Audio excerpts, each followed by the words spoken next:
When I first got sick, I definitely didn't want the kids to know. I didn't want them to share the pain. I didn't want them to feel the pain. I wanted to protect them as much as I could. So I never told them about my cancer.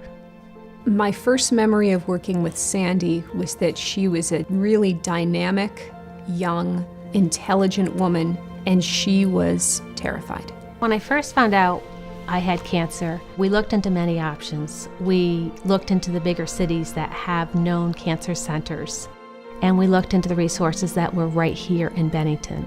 And what we discovered is that we can get the same treatment in Bennington that we could in those larger cities, and we wouldn't have to travel as far. My name is Sandy Foster, and my cancer was treated at Southwestern Vermont Medical Center.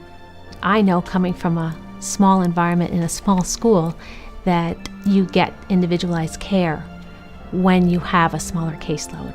That was the difference for us. What I found most amazing about the staff at the hospital is that they learned my name right away. I didn't become a number. I had 3 doctors that looked after me, and I think of them as Sandy's angels. It makes me feel great that she thinks of us like that.